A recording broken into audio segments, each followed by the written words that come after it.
Good afternoon, good afternoon, good afternoon, a very good afternoon Aniket, Aditya, सपना, प्रेम, सोपेंद्र, योगेश, तरुण, अतुल, सनोज, अमंदा, अमरकांत, प्रांजुल, तेज सिंह, पुष्पा, निकिता, खुशी, उपेंद्र, उज्जवल, संदीप, कुणाल, निशा, खुशी, पीयूष, तरुण, भोला, लोमेश, अनिल, राज, विनोद, रश्मि, माया, पूजा, तन्मय, प्रदीप, महजवीन, आंचल, सचिन, जयप्रकाश, अमन, निशा, सौरभ, लोकेश, टिंकू, लोमेश, सुप्रिया, तेज सिंह, तरुण, दीपिका, मोहन, पवन, सुजीत, श्याम, आलम, अरुण, निशा, रीशु, अमृत, Mohammad, Aslam, Saurabh. A very good afternoon all of you. Good afternoon, good afternoon, good afternoon. भाई love you all. A very good afternoon all of you. Love you. हाँ जी, तो भाई हम लोगों ने कल सीटिंग अरेंजमेंट चैप्टर शुरू करने की कोशिश की थी, लेकिन किस्मत खराब होने की वजह से सीटिंग अरेंजमेंट चैप्टर कल स्टार्ट नहीं हो पाया था, है ना। बहुत सारी प्रॉब्लम आई थी, कल भी आई थी और परसों भी आई थी। परसों की क्लास भी हमारी ढंग से नहीं चल पाई थी, कल का लेक्चर भी नहीं हो पाया था, ठीक है। हाँ जी तो भाई आज सब कुछ ठीक है, कोई दिक्कत नहीं है। हाँ जी, प्रणव, अमन, संदीप, आरिफ, हाँ जी आरिफ 12:30 बजे से, आलोक कुमार, सौम्या, शिवांगी, भोला, रंजीत, समदीप, ओपी बघेला, ओपी वगेला, भानी वगेला, वघेला। चलिए साहब, तो सीटिंग अरेंजमेंट को जो कल हमने, अच्छा कल मैंने आपको कुछ टर्म्स लिखाई थी, आप लोगों ने आफ्टर क्लास उन टर्म्स का मीनिंग समझने की कोशिश की। क्या आपने जानने की कोशिश की कि लेफ्ट राइट क्या होता है, इमीडिएट नेबर क्या होता है, नेक्स्ट टू क्या होता है ना। ये सारी की सारी चीजें आपने कल जानने की कोशिश की। वाघेला, हाँ जी। तो कल मैंने आप लोगों को जो बताई थी चीजें, क्या आप लोगों ने एक बार खुद से कोशिश की कि उन चीजों के बारे में हम खुद से भी कोशिश करके जान ले। हाँ चलो, मैं आपको जल्दी से एक बार क्विक रिवाइज करवा देता हूं। जो टर्म्स मैंने आप लोगों को कल बताई थी, उन टर्म्स के प्रैक्टिकली मीनिंग क्या है, ठीक है। उन टर्म्स के प्रैक्टिकली मीनिंग क्या है, जल्दी से हम एक बार समझ लेते हैं उन चीजों को। जैसे मान लो ये टोटल 8 व्यक्ति हैं जो कि एक व्रत के चारों ओर बैठे हैं, ABCDEFGH। ये टोटल 8 पर्सन है जो एक व्रत के चारों ओर बैठे हैं। तो कुछ बेसिक सी टर्म्स थी जो हमने कल सीखने की कोशिश की, बट हम सीख नहीं पाए, ठीक है। हाँ जी, तो एक बार जल्दी से रिवीजन करवा देता हूं। देखो, पहला वर्ड मैंने आपको बताया था इमीडिएट नेबर। इमीडिएट नेबर जहां पे वर्ड यूज होता है निकट, कि B C के निकट है, C D के निकट है। तो अगर हम इमीडिएट नेबर की बात करें तो मुझे एक बार बताओ, who are the neighbours of A। A के पड़ोसी कौन है, ए के निकट कौन है। तो बेटा जो ए के निकट है ना, ए के निकट इसके आसपास वाले होंगे, तो ए के निकट कौन है, बी एंड एच। और इमीडिएट नेबर की जब हम बात करते हैं, निकट जब हम बात करते हैं, पड़ोसी की जब हम बात करते हैं, तो वहां पर जो फेस है ना पर्सन का, वो मैटर नहीं करता, ठीक है, वो मैटर नहीं करता है। Immediate neighbour of A, B and H, दोनों ही बी और एच दोनों ही ए के पड़ोसी हैं, दोनों ही ए के पड़ोसी हैं। अच्छा, एक वर्ड यूज होता है नेक्स्ट टू, एक वर्ड यूज होता है नेक्स्ट टू। जैसे हु इज नेक्स्ट टू ए, ए के अगले स्थान पर कौन बैठा है, ए के अगले स्थान पर कौन बैठा है, अगला स्थान, ए के अगले स्थान पर कौन बैठा है, हु इज नेक्स्ट टू ए। तो मेरे भाई मेरे दोस्त, जब हम अगले स्थान की बात करते हैं, जब हम नेक्स्ट टू की बात करते हैं, तो नेक्स्ट भी पर्सन के फेस पे डिपेंड नहीं करता। आप ये मत सोचना कि जो ए का नेक्स्ट है वो ए का इमीडिएट राइट होगा या फिर ए का इमीडिएट लेफ्ट होगा, क्योंकि जो नेक्स्ट वर्ड होता है ना, जो नेक्स्ट वर्ड होता है बेटा, वो भी डिपेंड नहीं करता है किस पर, लेफ्ट और राइट पर, फेस पर डिपेंड नहीं। बेटा बिल्कुल शुरुआत से ही बता रहे हैं, बिल्कुल शुरुआत से ही, बिल्कुल बेसिक से ही शुरू कर रहे हैं। तो जो नेक्स्ट वर्ड होता है वो भी पर्सन के फेस पे डिपेंड नहीं करता। Who is next to A, B and H. बेटा बी और एच दोनों ही ए के अगले स्थान पर बैठे हैं। बी एंड एच दोनों ही ए के अगले स्थान पर बैठे हैं। हम बोलते हैं नेक्स्ट टू या इमीडिएट नेबर, दोनों का मीनिंग बिल्कुल सेम होता है। दोनों का मीनिंग बिल्कुल सेम होता है, चाहे वर्ड यूज हो नेक्स्ट टू, चाहे वर्ड यूज हो इमीडिएट नेबर, दोनों का मतलब एक ही है। समझ रहे हो मेरी बात? दोनों का मतलब एक ही है। ठीक है दोस्त? हाँ जी। चलिए नेक्स्ट, अपोजिट। अपोजिट का मतलब विपरीत, विपरीत, विपरीत। ये बताओ, who is opposite to A? Sir A के विपरीत ई बैठा है। Who is opposite to B? B के विपरीत एफ बैठा है। Who is opposite to C? C के विपरीत जी बैठा है। Who is opposite to D? D के विपरीत एच बैठा है। तो अपोजिट या विपरीत का मतलब होता है जो सामने बैठता है। अपोजिट या विपरीत का मतलब होता है जो सामने बैठता है उसके ठीक विपरीत बैठता है। एक वर्ड यूज होता है फेसिंग। फेसिंग, फेसिंग यानी कि सम्मुख, फेसिंग यानी कि सम्मुख। अच्छा, यहां पर थोड़ा सा कंफ्यूजन है इन दोनों वर्ड्स में। बहुत सारे स्टूडेंट फेसिंग और अपोजिट को, फेसिंग और अपोजिट को सेम वर्ड कंसीडर करते हैं, जैसे इमीडिएट नेबर और नेक्स्ट टू दोनों सेम वर्ड है। तो बहुत सारे स्टूडेंट अपोजिट और फेसिंग को भी सेम वर्ड कंसीडर करते हैं, लेकिन अपोजिट और फेसिंग बेटा सेम वर्ड नहीं है।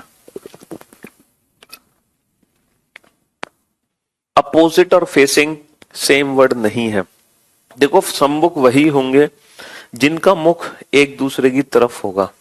इन 8 व्यक्तियों में से सिर्फ और सिर्फ A and E are facing to each other. सिर्फ ए और ई है जो एक दूसरे के सम्मुख है।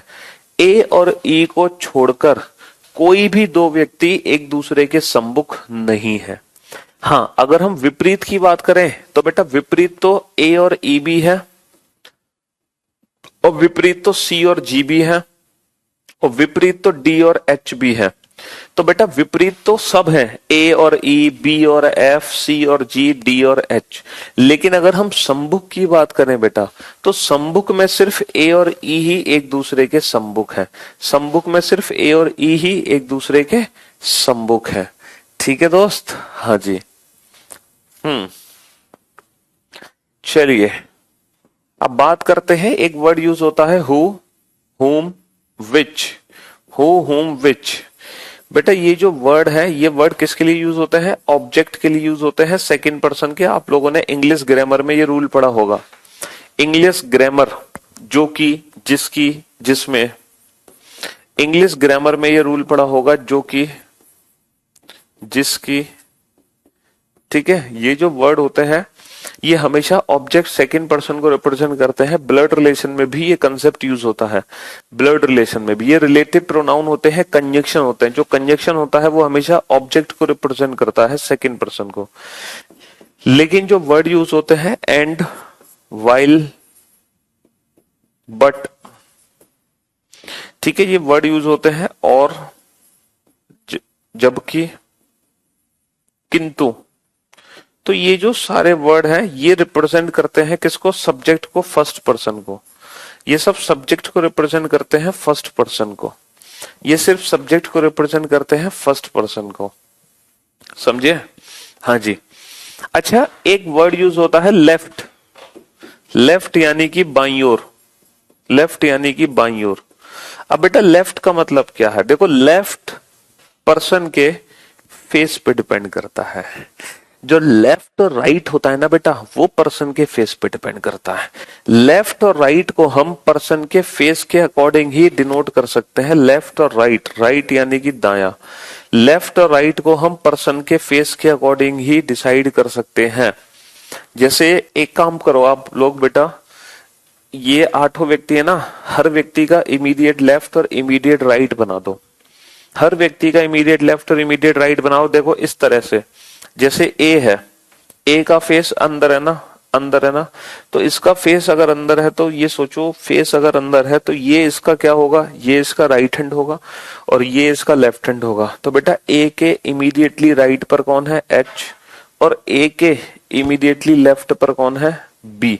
तो आप एक काम करो, हर पर्सन का राइट और लेफ्ट बनाओ अकॉर्डिंग टू हिज और हर फेस।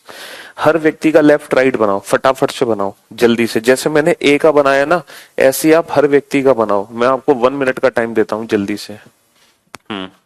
सर जब ए और ई फेसिंग है तो अपोजिट में ए और ई कैसे होगा? मेरे भाई एक दूसरे के सम्मुख ए और ई है, समझ रहे हो? तो ये एक दूसरे के विपरीत भी तो बैठे हैं। ए के विपरीत ई बैठा है, सी के विपरीत जी है। विपरीत का मतलब होता है जो उसके सामने बैठता है, ठीक सामने। ठीक है, हाँ जी। विपरीत में तो सब आ जाएंगे, विपरीत में तो सब आ जाएंगे, लेकिन सम्मुख में नहीं आएंगे सब। यही फर्क है। जल्दी से इस फिगर को कंप्लीट करो। जी और सी भी तो फेसिंग है बेटा। जी और सी एक दूसरे की तरफ फेस नहीं करते। जी और सी सम्मुख नहीं है। जी और सिर्फ सिर्फ एक दूसरे के विपरीत है। ये सम्मुख की कैटेगरी में नहीं आएंगे, समझे बाबू? हाँ जी।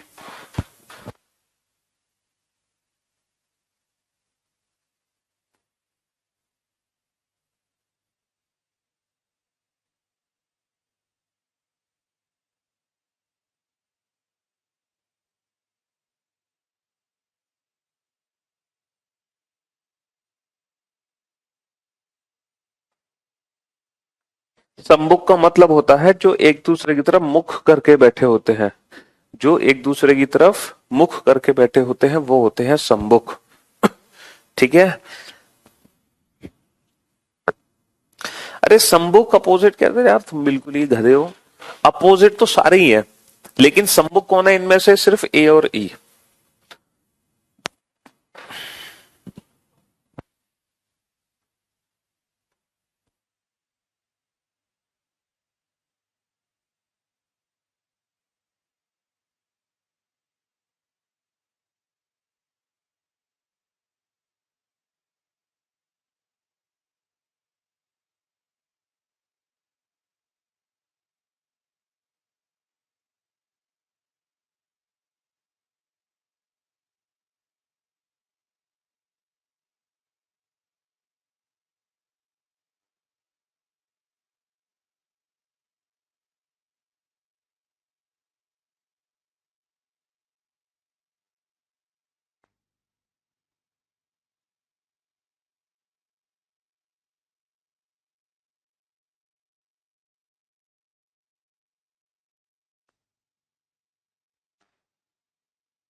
जल्दी से बेटा एक्सरसाइज करो। सम्मुख नहीं समझ आया?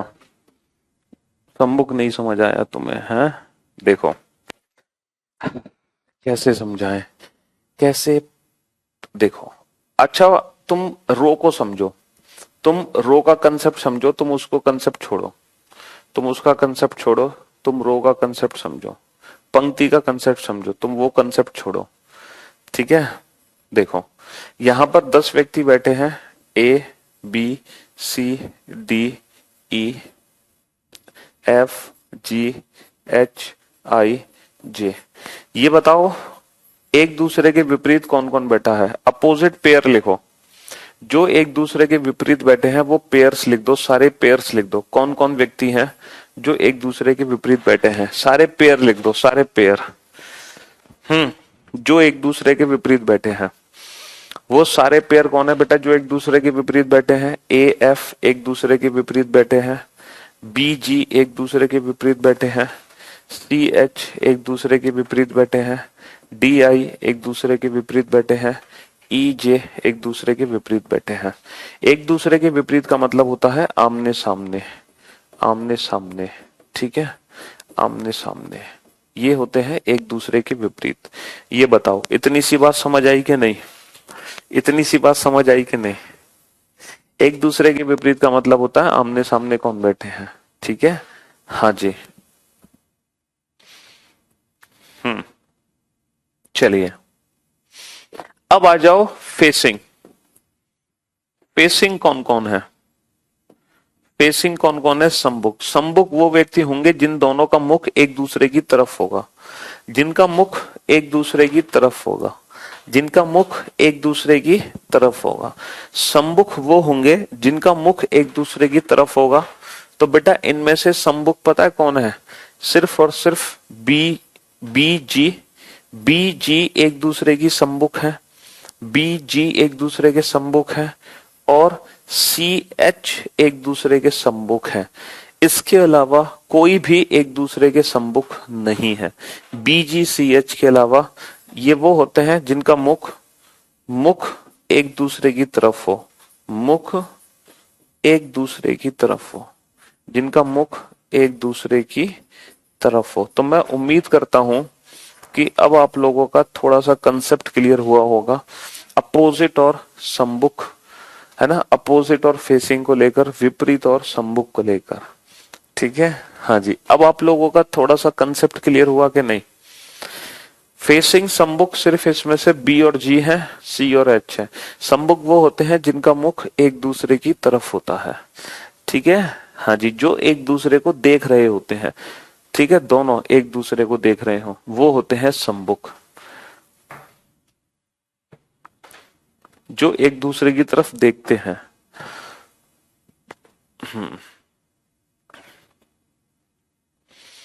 All facing are opposite but all opposite are not facing, है ना। जितने भी एक दूसरे के सम्मुख हैं वो डेफिनेटली एक दूसरे के विपरीत होंगे, लेकिन जितने एक दूसरे के विपरीत हैं जरूरी नहीं वो एक दूसरे के सम्मुख हो। अब कंसेप्ट क्लियर हो गया? अब तो हो गया होगा बेटा कंसेप्ट क्लियर इस मेथड से। अब तो कोई दिक्कत नहीं होगी। चलिए, तो हम बता रहे थे सम्मुख आमने सामने नहीं होता। यार फिर तुम वहीं चक्कर आ गए। सम्मुख आमने सामने नहीं होता, आमने सामने होता है एक दूसरे के विपरीत। जैसे तुम मेरे सामने बैठे हो लेकिन तुम्हारा मुख कहीं भी हो, ये होता है आमने सामने। सम्मुख का मतलब तुम मेरे सामने तो बैठे हो लेकिन तुम्हारा मुख मेरे ही तरफ होना चाहिए।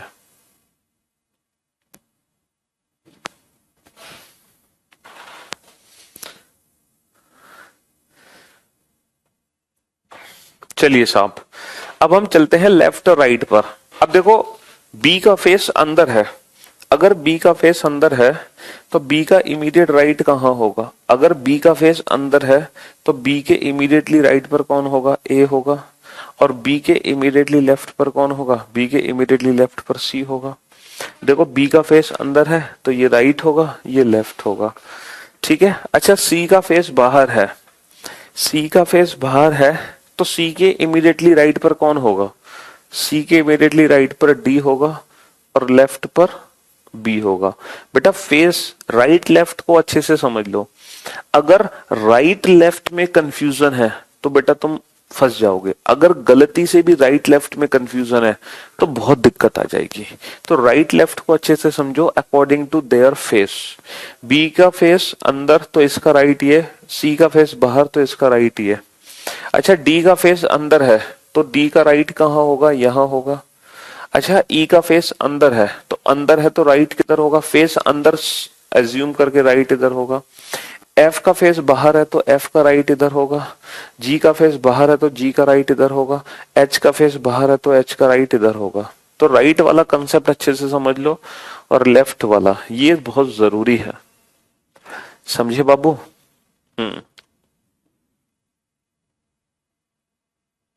विनय थोड़ा सा प्लीज मैनेज कर लो हमारे लिए, इतना तो प्यार आप हमसे करते हो कि नहीं है?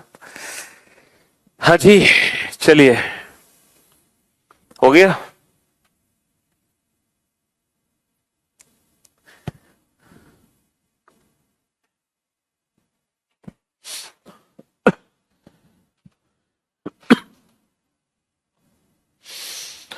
चलिए साहब, अब बेटा ई का फेस अंदर है ना, ई का फेस अंदर है तो बेटा ई का राइट उधर ही तो होगा।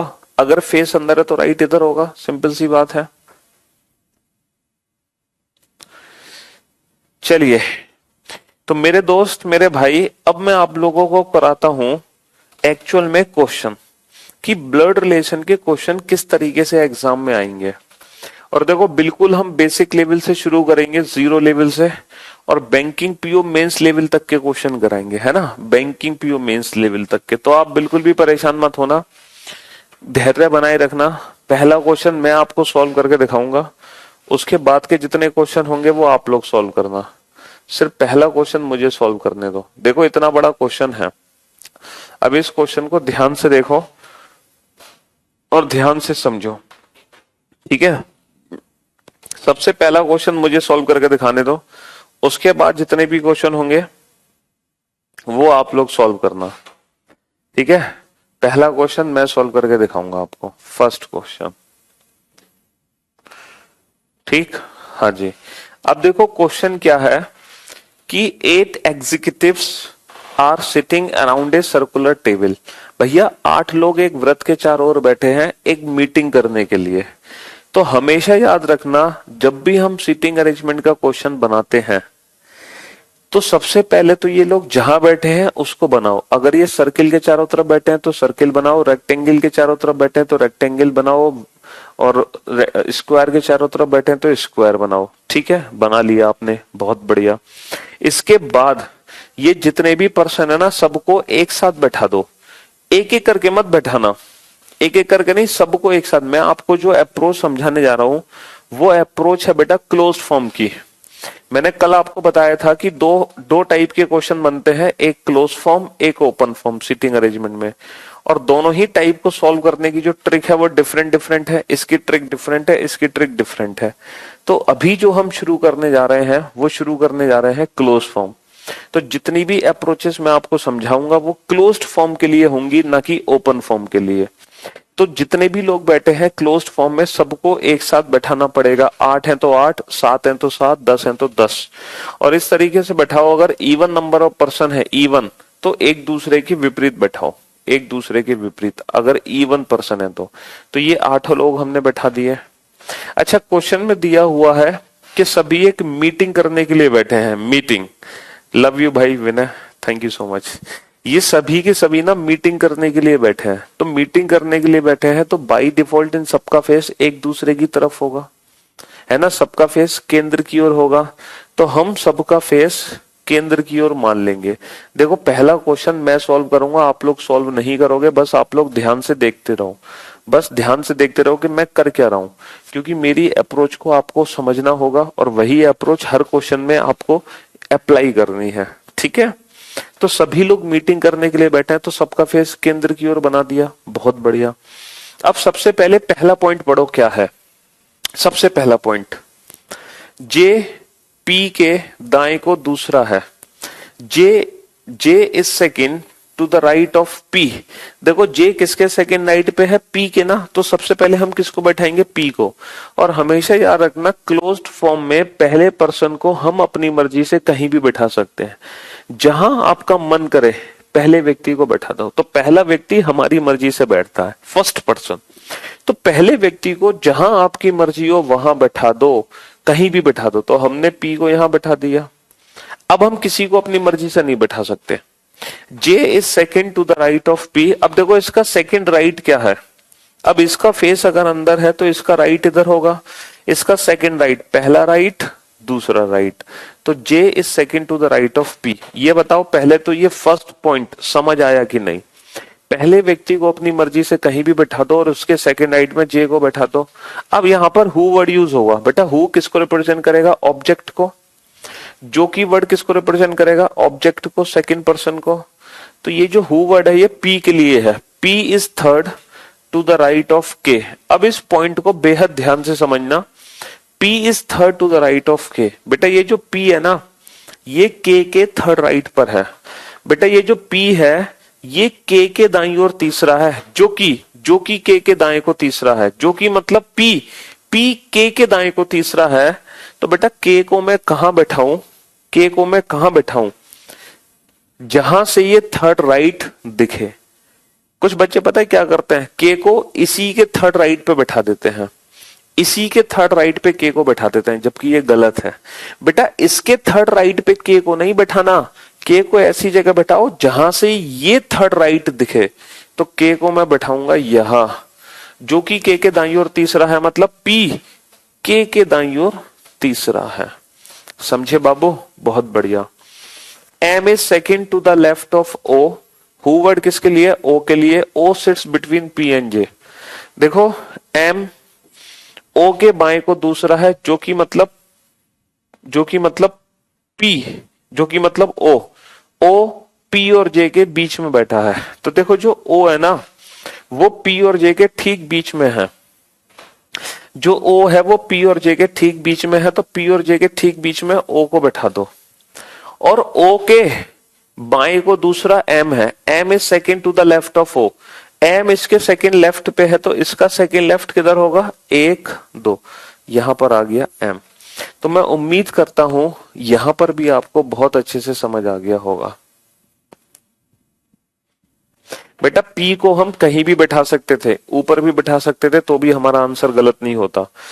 ठीक है दोस्त, हाँ जी। L is not immediate neighbour of K और एन। देखो एल जो है वो के और एन का पड़ोसी नहीं है, तो अगर एल के का पड़ोसी नहीं है तो फिर एल को बैठाओगे कहां। सर अगर एल के का पड़ोसी नहीं है तो एल को यहां बैठाओगे, यहां, फिर एल को यहां बैठाओगे अगर एल के का पड़ोसी नहीं है। और मेरे दोस्त मेरे भाई, जो एल है ना वो एन का भी पड़ोसी नहीं है। जो एल है वो ना तो के साथ बैठेगा ना ही एन के साथ, तो फिर मैं एन को यहां नहीं बैठा सकता, एन को फिर मैं यहां बैठाऊंगा, बचा कौन, क्यू। और ये मेरी सीटिंग अरेंजमेंट कंप्लीट हो गई।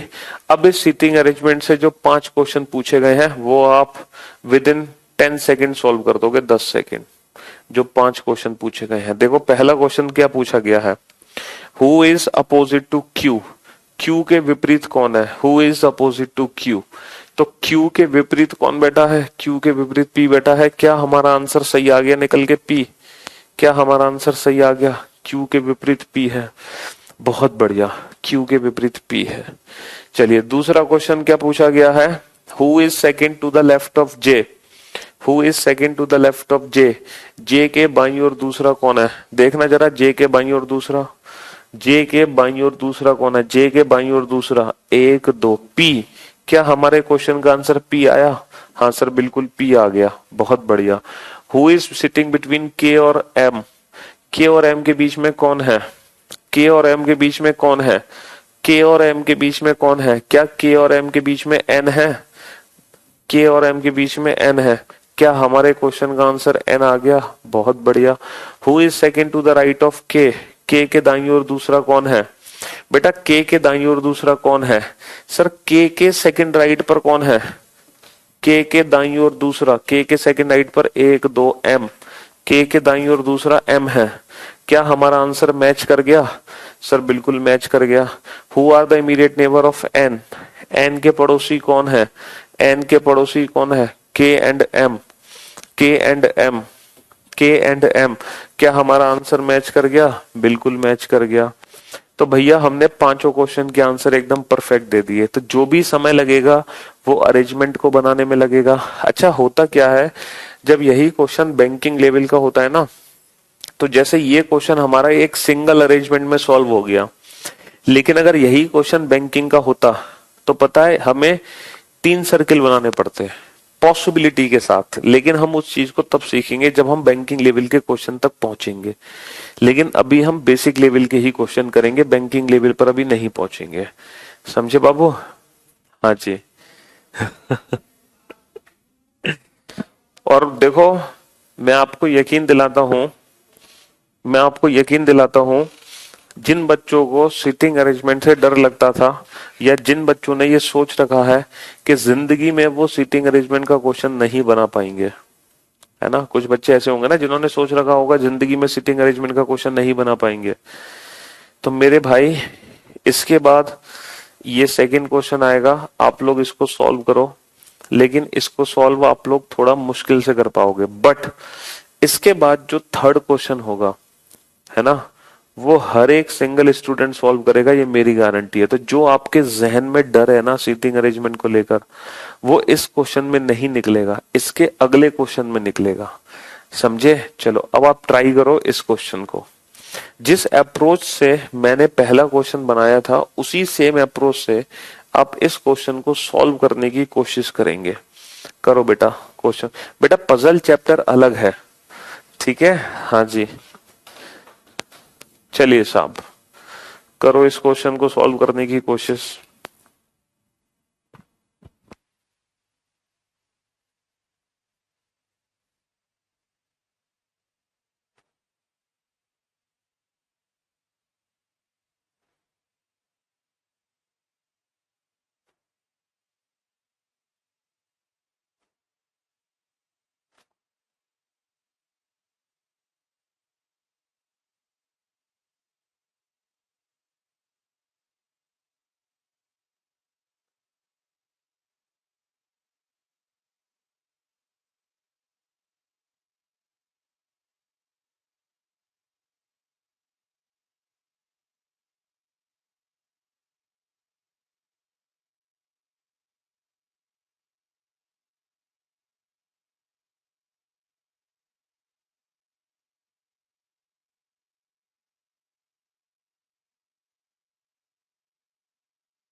बेटा समय चाहे कितना भी लगे क्वेश्चन को बनाने में, एक चीज याद रखना, समय चाहे कितना भी लगे क्वेश्चन को बनाने में, लेकिन आपको हार नहीं माननी है।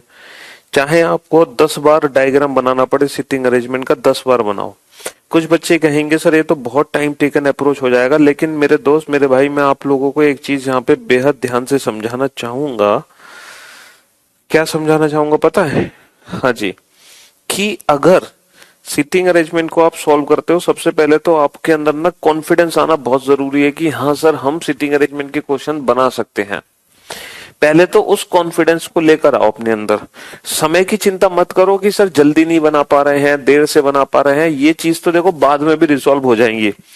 एक बार अगर आपके अंदर कॉन्फिडेंस आ गया ना कि हाँ सर हम सीटिंग अरेंजमेंट को बना सकते हैं, तो फिर ये सारी चीजें तो बाद में भी रिजॉल्व हो जाएंगी। टाइम की चिंता मत करो, समय चाहे कितना भी लगने दो, बस क्वेश्चन बनना चाहिए, वो कॉन्फिडेंस आपके अंदर आना चाहिए। ठीक है, चलिए तो सबसे पहले क्या करेंगे मेरे दोस्त, सबसे पहले सर हम एक व्रत बनाएंगे, क्योंकि सारे पर्सन एक व्रत के चारों ओर बैठे हैं, बना दिया सब व्रत। इसके बाद कितने लोग हैं, 8 लोग हैं, सबका मुख अंदर है, तो 8 को बना दिया, सबका मुख अंदर करते हुए। अब देखो सबसे पहला पॉइंट है, सबसे पहला पॉइंट क्या दे रखा है, A sits fourth to the right of H. भैया ए एच के दाईं ओर चौथा है, ए किसके दाईं ओर चौथा है, ए एच के दाईं ओर चौथा है, तो सबसे पहले एच को बैठाओ और जहां मर्जी वहां बैठा दो। तो हमने एच को यहां बैठा दिया। अब इसके दाएं चौथा कौन होगा, इसका दाया इधर है, तो 1 2 3 4। अब बात आती है कि इसके अगले पॉइंट को समझने की। वाइल, वाइल वर्ड किसके लिए है, ए के लिए है। A second to the left of F. देखो ए एच के दाएं को चौथा है, और वर्ड किसके लिए है, ए के लिए है। ए एफ के बाएं को दूसरे स्थान पर बैठा है। तो बेटा ये जो ए है ना, ये एफ के बाईं तरफ है, तो एफ को ऐसी जगह बैठाओ, एफ को ऐसी जगह बैठाओ जहां से ये सेकंड लेफ्ट दिखे। तो बेटा मैं एफ को यहां नहीं बैठा सकता, क्योंकि यहां से तो ये सेकंड राइट पहुंचेगा, तो मुझे एफ को यहां बैठाना पड़ेगा, तभी तो ये एफ के सेकंड लेफ्ट पे दिखेगा ए। देखो तभी तो ये एफ के सेकंड लेफ्ट पर दिखेगा, तभी तो ये एफ के बाईं ओर दूसरा दिखेगा। भाई एफ के बाईं ओर दूसरा ए तभी दिखेगा जब एफ को मैं यहां बैठाऊंगा, ना कि यहां। चलिए, सी एफ और बी का पड़ोसी नहीं है, C is not the neighbour of F and B. तो देखो सी को मैं एफ के साथ नहीं बैठा सकता, क्योंकि सी एफ और बी का पड़ोसी नहीं है। तो सी को या तो मैं यहां बैठाऊंगा, या तो मैं यहां बैठाऊंगा, या तो मैं यहां बैठाऊंगा। अगर ये बैंक पीओ का क्वेश्चन होता, अगर ये बैंक पीओ का क्वेश्चन होता, तो मैं 3 पॉसिबिलिटी बना लेता, 3 सर्किल। एक सर्किल में सी को यहां बैठाता, दूसरे में यहां, तीसरे में यहां। अगर ये बैंक पीओ का क्वेश्चन होता, लेकिन बैंक पीओ का तो क्वेश्चन है नहीं, तो 3 पॉसिबिलिटी की हमें कोई जरूरत नहीं है। अगला कोई पॉइंट देखो जो सी से रिलेटेड हो। ठीक है, डी सी के दाएं को तीसरा है। अब देखो सी के दाएं तीसरा डी आना चाहिए। अब जहां सी बैठा है उसके थर्ड राइट पर डी आना चाहिए। तो क्या मैं सी को यहां बैठा सकता हूं, क्या इसके थर्ड राइट पे डी आ सकता है? सर इसका थर्ड राइट 1 2 3, यहां तो डी नहीं आ सकता, इसका मतलब सी यहां नहीं आएगा। क्या मैं सी को यहां बैठा सकता हूं, है? एक भाई साहब कह रहे हैं पता कैसे चलेगा कि बैंक पीओ का क्वेश्चन है या क्लर्क का क्वेश्चन है? बे गधे, जब तुम एग्जाम देने जाओगे तो तुम्हें पता नहीं होगा कि तुम बैंक पीओ का एग्जाम देने जा रहे हो, या क्लर्क का एग्जाम देने जा रहे हो, या ग्रुप डी का पेपर देने जा रहे हो, या यूपीएसआई का पेपर दे रहे हो। तुम्हें यह भी होश नहीं होगा कि तुम एग्जाम किस चीज का देने जा रहे हो। हाँ, अरे क्लास में तो मैं बेसिक लेवल से ही तो शुरू करूंगा, तो ऑब्वियस सी बात है अभी तो मैं 0 लेवल की क्वेश्चन करा रहा हूँ सीटिंग अरेंजमेंट में, है ना। अभी हम पीयू मेंस लेवल पे पहुंचे कहां? हाँ जी, तो बेटा सी यहां नहीं आएगा क्योंकि इसके थर्ड राइट पे डी नहीं आ सकता। अच्छा, सी यहां भी नहीं आएगा क्योंकि इसके दाईं ओर तीसरा डी नहीं आ पाएगा। देखो इसका दाईं ओर तीसरा 1 2 3, क्योंकि यहाँ पे ऑलरेडी ए है। तो हमें ये पता चल गया 100% सी यहां आएगा, 100%। सर आपका कौन सा बुक है? अरे मेरे भाई, मतलब पूरे वर्ल्ड में हल्ला मच चुका है reasoning book with Piyush Varshney का, तुम्हें यही नहीं पता रीजनिंग की बुक कौन सी है? वाह, मार्केट में बुक की मारामारी मची हुई है, बुक मिल नहीं रही है लोगों को, तुम्हें हमारी बुक के बारे में नहीं पता, जो 3 साल की मेहनत के बाद बनाई गई बुक है। यार तुमने तो हद कर दी बिल्कुल। हाँ जी, तो डेफिनेटली सी बेटा हर जगह अवेलेबल है पूरे भारतवर्ष में, ऑनलाइन ऑफलाइन। फ्लिपकार्ट से ले लो, वो बहुत बेहतर है, सबसे सस्ती पड़ेगी बुक तुम्हें। हाँ जी, तो सी यहां बैठा हूं। इसके थर्ड राइट पे कौन है? इसके थर्ड राइट पे डी है, इसका थर्ड राइट 1 2 3। हिंदी मीडियम अलग है, इंग्लिश मीडियम अलग है। इसका थर्ड राइट 1 2 3, तो यहां पर कौन है, यहां पर डी आएगा बेटा। यहां पर कौन आएगा, यहां पर आएगा डी। सी के थर्ड राइट पर कौन आ गया, सी के थर्ड राइट पे डी आ गया। समझे? हाँ जी। चलिए साहब, अच्छा बेटा जो सी था वो ना तो एफ का पड़ोसी था ना ही बी का। अगर सी एफ और बी दोनों का पड़ोसी नहीं है तो बी को मैं यहां नहीं बैठा सकता, तो डेफिनेटली बी को मैं यहां बैठाऊंगा, क्योंकि सी बी के साथ भी नहीं आएगा। अगला पॉइंट, एच कभी जी के अगले स्थान पर नहीं है। H never sits next to G. H never sits next to G. H कभी जी के अगले स्थान पर नहीं है, तो बेटा जी को मैं यहां नहीं बैठा सकता, क्योंकि एच जी के अगले स्थान पर नहीं है, तो जी को मैं यहां नहीं बैठा सकता। तो डेफिनेटली फिर जो जी है वो यहां आएगा, क्योंकि एच जी के अगले स्थान पर नहीं है, तो जी को मैं यहां नहीं बैठा सकता। अब बचा कौन, बचा ई। तो बस ये हो गई हमारी अरेंजमेंट कंप्लीट। ये हो गई हमारी अरेंजमेंट कंप्लीट। जो मर्जी। Who is sitting between B and D, देखना क्या आंसर एफ आएगा। बी और डी के बीच में एफ है, बी और डी के बीच में एफ है। सर बी और डी के बीच में डेफिनेटली क्या है, बी और डी के बीच में डेफिनेटली कौन है, एफ है। बी और डी के बीच में एफ है। Who is third to the right of F, F के थर्ड राइट पे कौन है, एफ के थर्ड राइट। बेटा ये एफ है जिसका फेस अंदर है, इसका थर्ड राइट 1 2 3। जी हाँ, एफ के थर्ड राइट पर कौन है, ई। एफ के थर्ड राइट पर ई है। क्या एफ के थर्ड राइट पर ई है, सर डेफिनेटली एफ के थर्ड राइट पर ई है। डेफिनेटली एफ के बेटा इंग्लिश मीडियम के पेज अलग है, हिंदी मीडियम के पेज अलग हैं, बुक के दोनों बुक्स के पेज अलग अलग हैं। एफ के थर्ड राइट पर ई है, एफ के थर्ड राइट पर ई है। चलिए नेक्स्ट, डी के पड़ोसी कौन है, डी के पड़ोसी। भैया डी के पड़ोसी कौन है, A and F, A and F. तो ए एंड एफ डी के पड़ोसी हैं, बहुत बढ़िया।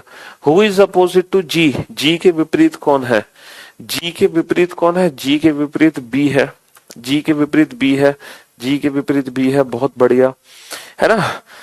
बताओ नीचे दिए गए युग्म में से कौन सा युग्म में पहला व्यक्ति दूसरे व्यक्ति के ठीक दाएं स्थान पर बैठा है। मतलब पहला व्यक्ति ठीक दूसरे व्यक्ति के दाएं स्थान पर बैठा है। पहला व्यक्ति देखो बी है, दूसरा व्यक्ति एच है, तो क्या बी एच के इमीडिएट राइट में है, चेक करो। क्या बी एच के इमीडिएट राइट में है, क्या बी एच के इमीडिएट राइट में है, नहीं, ये तो एच के लेफ्ट में है, तो ऑप्शन ए गलत हो गया। बी एच के इमीडिएट राइट में नहीं है। क्या ए एफ के राइट में है, सर एफ के राइट में ए नहीं है, ये भी गलत हो गया, ये भी गलत हो गया। क्या ई एच के इमीडिएट राइट में है ना, first person is immediately right of second person. क्या ई एच के राइट में है, क्या ई एच के राइट में है, सर ई जो है वो डेफिनेटली एच के राइट में बैठा है, बिल्कुल सही जवाब। फर्स्ट पर्सन सेकंड पर्सन के, फर्स्ट पर्सन सेकंड पर्सन के राइट में है, ई एच के राइट में है। तो मैं उम्मीद करता हूं सीटिंग अरेंजमेंट का 50% जो डर था वो आपके अंदर से निकल गया होगा। अब अगर आप 100% अपने डर को दूर करना चाहते हो, 100% सीटिंग अरेंजमेंट के, तो इस थर्ड क्वेश्चन को सॉल्व कर दो। और मैं यकीन दिलाता हूं हर बच्चे को, जिस बच्चे ने ये कल्पना करी थी कि वो जिंदगी में कभी सीटिंग अरेंजमेंट का क्वेश्चन नहीं बना पाएंगे, है ना, तो वो बच्चे भी तैयार हो जाएं हथियार लेकर, ठीक है। उनका डर आज मैं उनके जहन से निकालूंगा। चलिए करो इस क्वेश्चन को। बेटा टाइम कितना भी लगे, इट डजंट मैटर, टाइम की चिंता मत करो, ठीक है। सीटिंग अरेंजमेंट के जब हम क्वेश्चन सॉल्व करते हैं तो हम समय की चिंता नहीं करते हैं। क्यों? क्योंकि पहले तो हमारे अंदर वो कॉन्फिडेंस आना जरूरी है कि जी हाँ हम सीटिंग अरेंजमेंट का क्वेश्चन बना सकते हैं। जिस दिन ये कॉन्फिडेंस आपके अंदर आ जाएगा तो आपकी जो स्पीड है ना वो अपने आप ही बहुत बेहतर हो जाएगी। पूछो क्यों? रीजन ये है कि अभी आप लोगों को ना स्टेटमेंट पढ़ने और समझने में समय लग रहा है। आप जो पढ़ते हो उसको समझने में बहुत समय लगा पा रहे हो, लेकिन जब आपकी प्रैक्टिस हो जाएगी ना तो आप इस क्वेश्चन को वन टाइम रीडिंग में सॉल्व कर दोगे। अभी आप इस क्वेश्चन को दो दो तीन तीन बार पढ़ रहे हो, समझ रहे हो, एक एक लाइन को दो दो बार पढ़ रहे हो, क्योंकि आप जल्दी से कैच नहीं कर पा रहे, है ना। हम्म। एच ई के लेफ्ट में है, तो बेटा यही तो क्वेश्चन है कि ई जो पहला व्यक्ति दूसरे के राइट में होना चाहिए, तो एच के राइट में ई होना चाहिए। तो एच के राइट में ई है, ई के लेफ्ट में एच है, तो क्या फर्क पड़ता है। हमसे तो ये पूछा ना एच के राइट में ई है कि नहीं। हाँ जी, जब आपकी प्रैक्टिस होगी ना तो आप इन क्वेश्चंस को बहुत जल्दी से पढ़ोगे और बहुत जल्दी से सॉल्व करोगे। टेंशन ना लो, अभी स्पीड की चिंता बिल्कुल भी मत करो। बेटा जो लेफ्ट और राइट है ना, वो फेस के अकॉर्डिंग चेक करना है, फेस के अकॉर्डिंग, समझे। फेस अंदर है तो राइट लेफ्ट कहाँ होगा, फेस बाहर है तो राइट लेफ्ट कहाँ होगा। तो फेस के अकॉर्डिंग आप लेफ्ट राइट चेक करो, फेस के अकॉर्डिंग।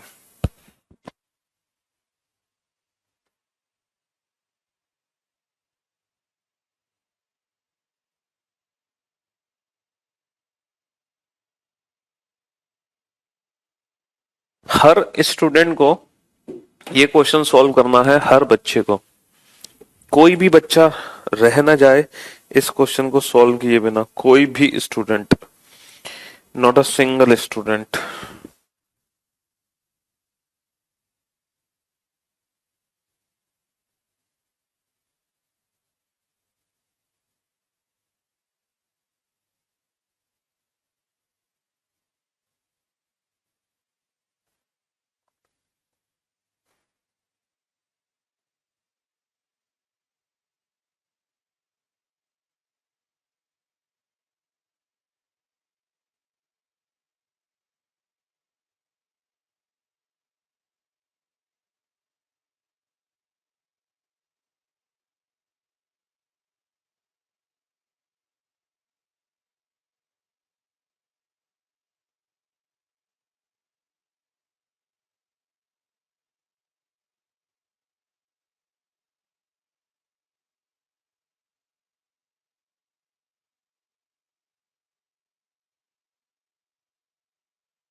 हर स्टूडेंट सॉल्व करेगा इस क्वेश्चन को, हर स्टूडेंट। जिन बच्चे ने सिटिंग अरेंजमेंट जिंदगी में कभी नहीं बनाया था, आज भी वो बच्चा इस क्वेश्चन को बनाएगा और गर्व महसूस करेगा। चलिए, आप जैसा गुरु हो तो हम लोगों को कैसे समझ नहीं आएगा। थैंक्स सर, सर मुझे आ गया, थैंक्स अलॉट सर। वाकई में जिंदगी में पहली बार ही ये क्वेश्चन सॉल्व किया है मैंने, आपके चरण कहाँ है। बहुत बढ़िया।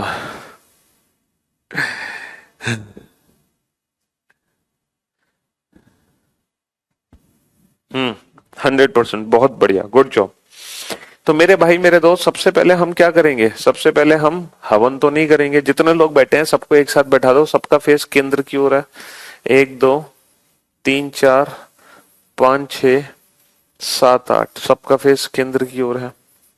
पहला पॉइंट पढ़ो कि भैया पी एम के बाएं तीसरा है। पहले एम को बैठाओ, एम के बाएं तीसरा पी, एम के बाएं तीसरा 1 2 3, एम के बाएं तीसरा पी को बैठा दिया।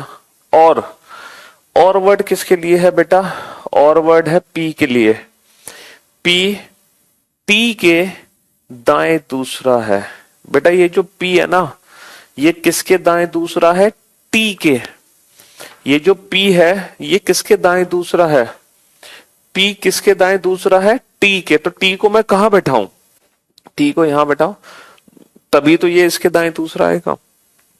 भाई टी के दाएं दूसरा कौन है, पी है ना। हाँ जी, चलिए साहब, एन पी के दाएं दूसरा है, पी के दाएं दूसरा। बेटा ये पी है, इसका दाएं दूसरा किधर होगा, पी का दाएं दूसरा 1 2, पी का दाएं दूसरा कौन होगा, पी के दाएं दूसरा कौन है, एन। आर डब्ल्यू के दाएं दूसरा है, जो की वर्ड किसके लिए है बेटा, डब्ल्यू के लिए। डब्ल्यू एम के दाएं दूसरा है, तो बेटा एम के दाएं दूसरा, एम का दाया किधर है, इधर 1 2, एम के दाएं दूसरा कौन है, डब्ल्यू। और डब्ल्यू के सेकंड राइट 1 2, डब्ल्यू के दाएं दूसरा कौन है, डब्ल्यू के दाएं दूसरा है आर। एफ पी का निकटतम पड़ोसी नहीं है। बेटा जो एफ है ना वो पी के साथ नहीं बैठा, तो एफ अगर पी के साथ नहीं बैठा तो पी यहां बैठा, बचा कौन, एच। और ये हमारा क्वेश्चन हो गया कंप्लीट, खत्म कहानी, बस हो गया कंप्लीट। अब क्वेश्चन क्या है बताओ जरा। Who are immediate neighbours of H, H के पड़ोसी कौन है, एच के पड़ोसी हैं एन और पी। बहुत बढ़िया, बिल्कुल आंसर मैच हो गया हमारा, ठीक है।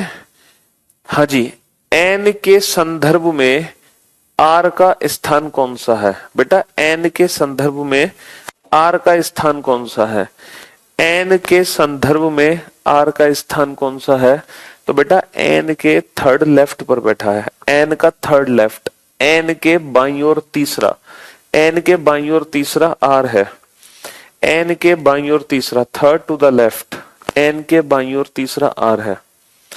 Wow sir, thank you sir, thank you thank you thank you thank you thank you so much, अरे बस थैंक्स अ लॉट। एन के थर्ड राइट में आर है।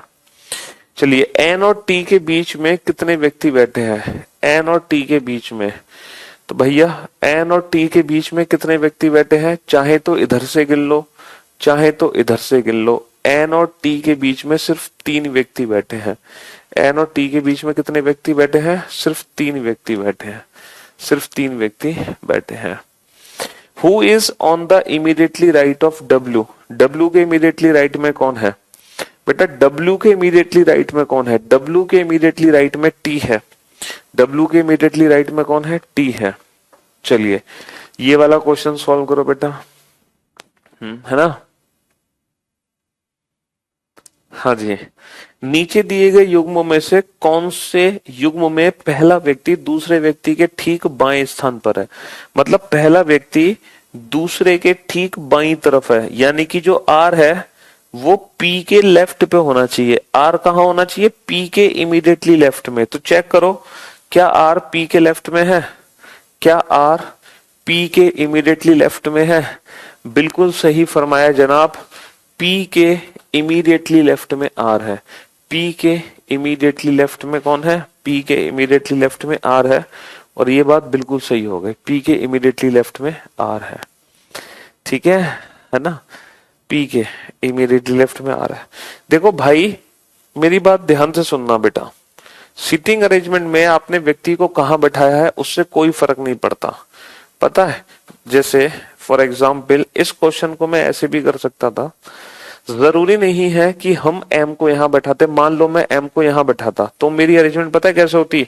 एम से क्लॉकवाइज चलो, M N H, P R T W, P R T W F. तो बेटा arrangement ये हो या अरेंजमेंट ये हो, बात एक ही है।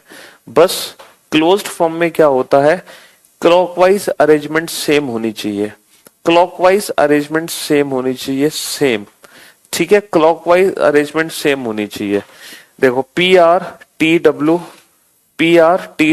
F M N H, P R T W F M N H, तुम्हारी अरेंजमेंट कैसी भी हो, लेकिन जो P R T W F M N H है ना, वो क्लॉकवाइज होना चाहिए, क्लॉकवाइज होना चाहिए। देखो P R T W F M N H, ये क्लॉकवाइज है, चाहे पहला व्यक्ति कहीं बैठे उससे कोई फर्क नहीं पड़ता। ठीक है, हाँ जी। इमीडिएट का मतलब होता है निकट, इमीडिएट का मतलब होता है बेटा निकट, निकट।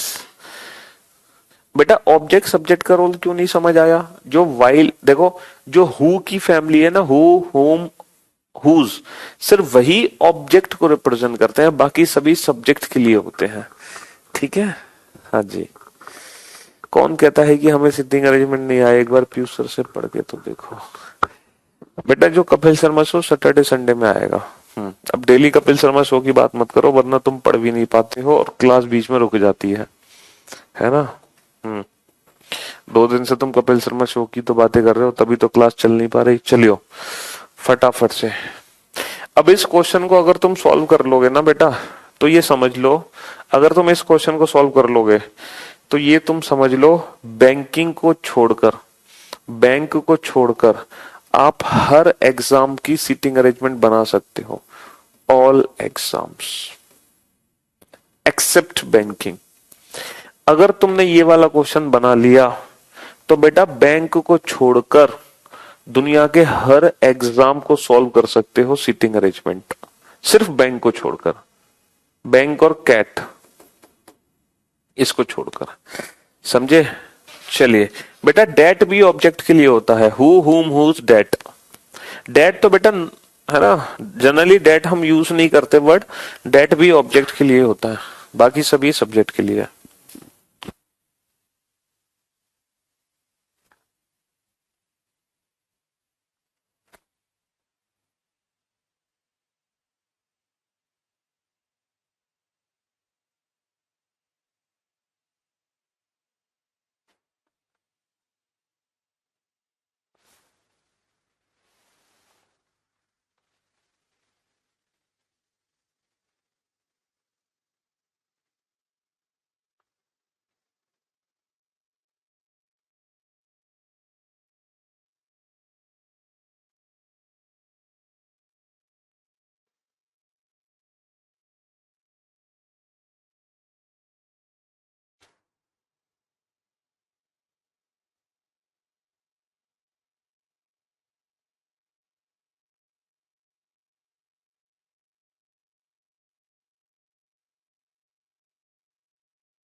हर बच्चे का ये क्वेश्चन बनना चाहिए, हर स्टूडेंट का।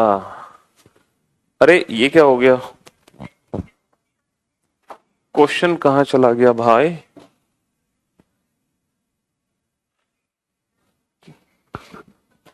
क्वेश्चन कहाँ गायब हो गया?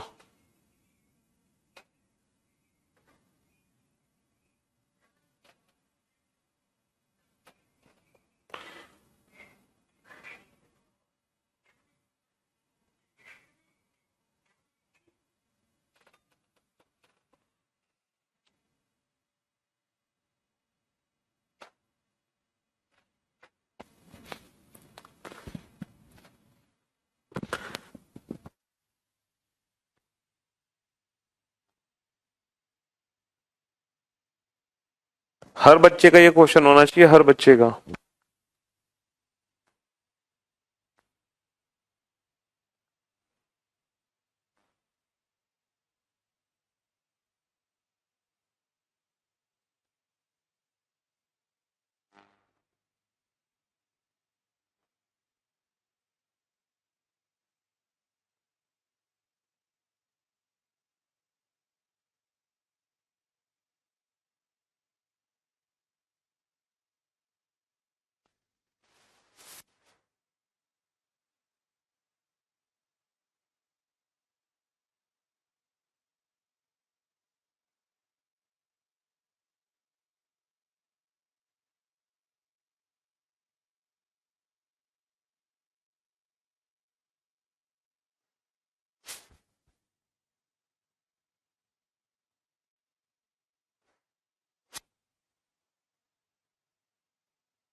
हाँ जी, तो भाई हर बच्चे ने ये क्वेश्चन बना दिया, और हर स्टूडेंट को ये क्वेश्चन बनाना ही बनाना है बेटा, हर एक सिंगल स्टूडेंट को सबका क्वेश्चन ये बनना चाहिए, ठीक है? चलिए साहब, तो मेरे भाई मेरे दोस्त देखते हैं टोटल कितने पर्सन है। टोटल 8 व्यक्ति हैं। 8 व्यक्ति को एक दूसरे की तरफ मुंह करके बैठा दो। 8 व्यक्ति को एक दूसरे की तरफ मुंह करके बैठा दो। सबसे पहला पॉइंट, 8 व्यक्ति को एक दूसरे की तरफ मुंह करके बैठा दो। बैठा दिया साहब, है ना? 8 व्यक्ति को एक दूसरे की तरफ मुंह करके बैठा दिया, बहुत बढ़िया। अब पहला पॉइंट क्या है, ई और जी हमेशा एक दूसरे के निकट बैठते हैं। अब बेटा थोड़ा सा ना आपको ध्यान देनी है चीजें, ठीक है? थोड़ा सा ध्यान देनी है। हाँ बेटा, बैंकिंग वाली भी बुक आ गई है जो इंडिविजुअल बैंकिंग की है। हिंदी मीडियम इंग्लिश मीडियम दोनों है मार्केट में, फ्लिपकार्ट पर। अब जरा ध्यान देना बेटा, ई और जी दोनों एक साथ बैठते हैं। ई और जी दोनों एक साथ बैठते हैं, लेकिन जब मैं ई और जी को बैठाऊंगा तो 2 पॉसिबिलिटी है। ई और जी ऐसे भी हो सकते हैं, ई और जी ऐसे भी हो सकते हैं। मतलब जी राइट में भी हो सकता है, जी लेफ्ट में भी हो सकता है। तो ये जो पहला पॉइंट है ना, ये पॉसिबिलिटी का है, देन लीव इट, इसको छोड़ दो। वरना आपको 2 पॉसिबिलिटी बनानी पड़ेगी, 2 सर्किल अलग अलग बनाने पड़ेंगे। तो बेटा इस पॉइंट को एज ए हिंट की फॉर्म में साइड में लिख लो। एज ए हिंट की फॉर्म में साइड में लिख लो। डी सी के दाएं तीसरे स्थान पर है, तो बेटा सबसे पहले सी को बैठाओ। सी के थर्ड राइट 1 2 3, इसके थर्ड राइट डी को बैठा दो। एफ एच के बाएं दूसरे स्थान पर है। देखो एच के बाएं दूसरे स्थान पर एफ है। एच को मैं यहां भी बैठा सकता हूं, यहां भी बैठा सकता हूं। एच को मैं यहां नहीं बैठा सकता, क्योंकि एच के सेकंड लेफ्ट पे एफ नहीं आ सकता। एच को मैं यहां भी बैठा सकता हूं, एच को मैं यहां नहीं बैठा सकता। एच के सेकंड लेफ्ट पे एफ नहीं आ सकता। एच को मैं यहां भी बैठा सकता हूं, ठीक है? तो एच यहां भी आ सकता है, यहां भी आ सकता है, यहां भी आ सकता है, यहां भी आ सकता है। और अब एच को इतनी 4 जगह तो बैठाओगे नहीं, 4 जगह तो बैठाना बेकार है, वरना 4 सर्किल बनाने पड़ेंगे। तो कोई ऐसा पॉइंट देखो जो एच से ही रिलेटेड हो। देखो एच डी और सी का पड़ोसी नहीं है। एच ना तो कभी डी के साथ बैठेगा, ना ही एच कभी सी के साथ बैठेगा। तो फाइनली एच सिर्फ एक ही जगह आएगा, इस जगह, खत्म। और एच के सेकंड लेफ्ट पर एफ है, एच के बाईं ओर दूसरा एफ, तो फिर मैं एफ को यहां बैठा दूंगा। एच के बाईं ओर दूसरा कौन है? एफ। समझे बाबू? तो हमने एच को कैसे बैठाया, ये जरूरी था। सबसे पहले हमें ये पता चला एच की 4 जगह है, लेकिन जब हमने आखिरी पॉइंट को पढ़ा तो उसने एच की पॉसिबिलिटीज को खत्म कर दिया। नेक्स्ट, अब अच्छा मुझे एक बात बताओ, ई और जी ये दोनों एक साथ बैठेंगे, ये दोनों एक साथ कहां बैठेंगे पूरे सर्किल में? सर ई और जी ये दोनों एक साथ यहां तो बैठ नहीं सकते, ई और जी दोनों एक साथ। तो डेफिनेटली ई और जी दोनों एक साथ यहां बैठेंगे, ई और जी दोनों एक साथ यहां बैठेंगे। लेकिन पता कैसे चलेगा? डी कभी जी के अगले स्थान पर नहीं है बेटा। ई और जी यहां आएंगे, लेकिन जो डी है ना वो कभी जी के साथ नहीं है, जी के साथ। तो जी यहां बैठा दो, ई यहां बैठा दो। ई और जी यहां बैठेंगे, लेकिन जो डी है वो जी के साथ नहीं है, तो जी यहां, ई यहां। सी कभी ए के अगले स्थान पर नहीं है बेटा, सी कभी ए के अगले स्थान पर नहीं है, तो ए को यहां बैठा दो। और बचा कौन? बचा बी, और ये हमारी हो गई arrangement complete. Who is sitting on the immediately right of D? D के तुरंत दाईं ओर कौन है? डी के तुरंत दाईं ओर एफ है। और इसी तरीके से हम बाकी के 4 क्वेश्चन के भी आंसर दे सकते हैं। तो आज हमने सिटिंग अरेंजमेंट के 4 क्वेश्चन सॉल्व किए। अगर आप लोगों का 4 में से एक भी क्वेश्चन सॉल्व हुआ है, बहुत बढ़िया। और अगर तुमने ये वाला क्वेश्चन बनाया है तो तुम बेटा बैंकिंग को छोड़कर हर एग्जाम का सीटिंग अरेंजमेंट बना सकते हो, ये मेरी गारंटी है। मतलब क्लोज्ड फॉर्म का, अभी ओपन फॉर्म हमने स्टार्ट नहीं किया।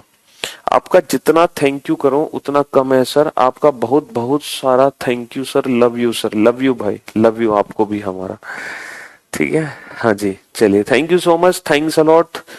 आज के लिए सिर्फ इतना ही रखते हैं, कल हम इसी को कंटिन्यू करेंगे। अभी तो काफी दिन चलेगा सिटिंग अरेंजमेंट, ये समझ लो दिवाली तक अब सिटिंग अरेंजमेंट ही पढ़ोगे आप, है ना।